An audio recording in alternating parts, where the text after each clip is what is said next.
Hi, everybody. It's John Thompson again. Welcome to Screencast number 3. This will be the final screencast of my final project. This section deals mainly with internet safety, how we behave online, and things to look out for.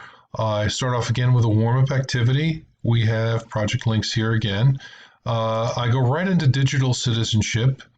We cover what it is and what's expected. Also, the idea of basically not being so critical and harsh on our youth for the mistakes they make posting online. The idea that they are the pioneers. We are the pioneers too of a new generation of technology. So we're sort of kind of writing the rules as we go. So this is another important thing to talk about. Activities. Social media, big one.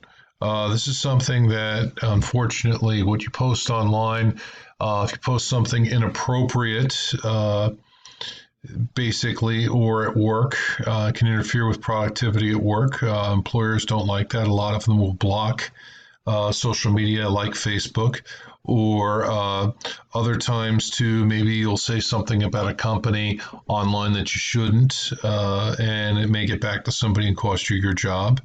Relationship stress. Somebody can constantly bother you on the internet. If you're in an abusive relationship, that could be something. Here are some inappropriate posts that we're going to talk about. Politically negative or religious condemnation of people. Anything that's sexually suggestive or pornographic. Facebook definitely has conditions forbidding such posts, which can be reported, and the offender will either be blocked or removed. Anything racist or offensive. Drunken binges. Nobody, unfortunately, wants to see you going out doing keg stands and going on your bar tour for your 21st birthday. A prospective employer may look at that and then look at you and then question your behavior. So that could be something that can happen. Having friends. One of the biggest things about social media is sometimes people make their life out to be a little bit better than it actually is. So people brag about things to look important, and whether or not they realize that they do it in such a way to make others feel beneath them. And of course, talking about controversial social issues. Facebook and social media is not exactly the place to do that. Illegal activities. You obviously don't want to be posting anything like spray painting, a building or walking down railroad tracks or anything like that. Those are definitely bad because you can probably have that used against you as evidence in a court trial. Derogatory posts or threats, meaning that we have to be respectful of people online, even though we don't agree with them. And you may want to tell them that you don't like them and, use whatever words you can. What you type can be taken out of context, and somebody can take it the wrong way when you do a derogatory post. So it's very hard, unfortunately, to basically understand the context of what somebody is saying, because you're looking at words, and words can come across in a very nasty way, whether or not you realize it. It may not be your intent, but that's how it is. False news stories. Essentially generating something to ruin somebody else, or disseminating information if you don't know if it's true. Sharing, a news story, say, on maybe the election or maybe something on the coronavirus currently going on. So that's something definitely I want to teach the students.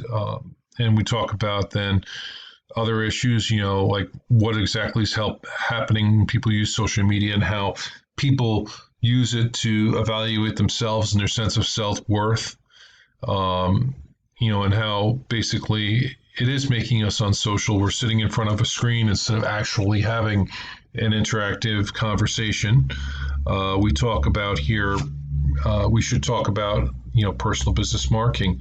Hobbies, that's a good thing to talk about with people. Missing children, wanted criminals, causes, helping animals, the environment, tourism. That's another appropriate use. I have an activities section here as well that the students are going to follow and work on. The next one we're going to talk about ties into some of the points that we talked a bit on social media, cyberbullying. We talk about what it is, trolls, people who get a kick out of bullying people online, people who have lost their lives and committed suicide, state laws against cyberbullying, how to respond to trolls, what actually can happen with cyberbullying. This is a good video to watch. A kid on a basketball team basically is cyberbullied, and he's also physically bullied in school.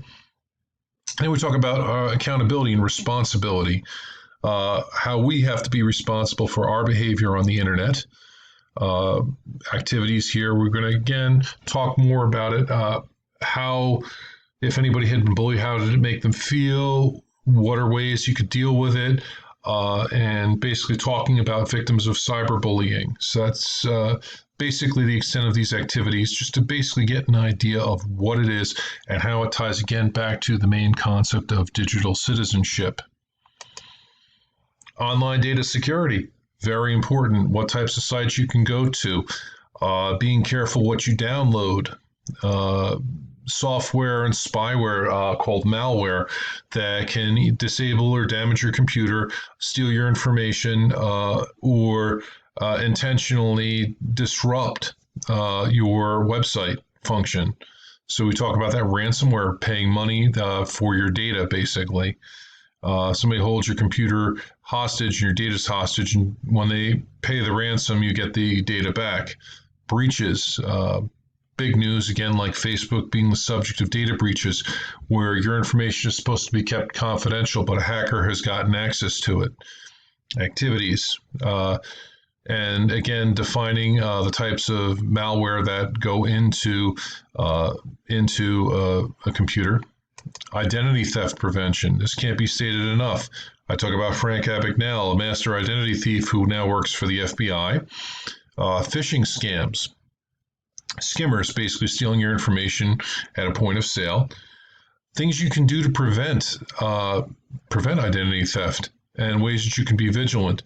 Activities basically covering that. Of course, end of lesson test. Finally, the last one is going to be workplace behavior. We're going to be talking about the job itself and getting a job, and we're going to be talking about writing a resume. The students are basically going to prepare a resume, and there's going to be a mock interview that the students are going to have to do, which ties into interviewing skills. We're going to talk about going on interviews themselves, what to expect, what not to expect, and if it's something that's not for you, you have the right to leave an interview. Policies on references, that's a very important thing. Videos showing interviews, and also how to conduct yourself and how to answer tricky interview questions. Also, where to get appropriate business attire, both males and females, and of course, project links. We talk here again about location and commute, basically getting to the job. Once you get the job, how the commute can affect your health, physical and mental. And it can also affect your car. Alternatives, perhaps, maybe if you have a long commute, mass transit, bus or train, and then basically an activity section following that. And then we talk about attendance, which is extremely important. Attendance is the most important part of doing your job. You have to be there to do your job. The attitude, and again, being there is a reflection of your attitude. If you're constantly out sick or whatever, the boss might look to replace you because you might not be reliable. And it does, whether or not you realize it, how you behave on the job reflects on the attitude and your performance. So a boss may or may not give you the pay raise at the time of your employee review. So that's something to keep in mind. Performance improvement plan, which is not nice to be on one, and describing what that is, because they can turn right around and get rid of you anyway. And the idea of being disposable in a workplace, which is a truth that happens. Here's some videos that address workplace behaviors, some activities. Again, the links. Time management. This is going to be very important. They're going to be on a deadline, and you're all going to have to work on deadlines in business as students and working with others. So that's going to be the other thing too. They're going to have students are going to have to learn how to work with others and basically set aside their differences to get a major project done or achieve a common goal. And of course, I have that. I have some videos that talk about what goes on in the workplace behavior to expect. And my last point is paychecks and benefits. This basically, we're going to be talking about payroll, what's exactly in a paycheck, what's deducted, payday with types of pay, a sample paycheck, and activities, and of course, the end of the lesson test. I have a glossary of terms, which basically includes those terms so they can see. We have an assessments page, which is basically a copy of some of the assessments from the process page.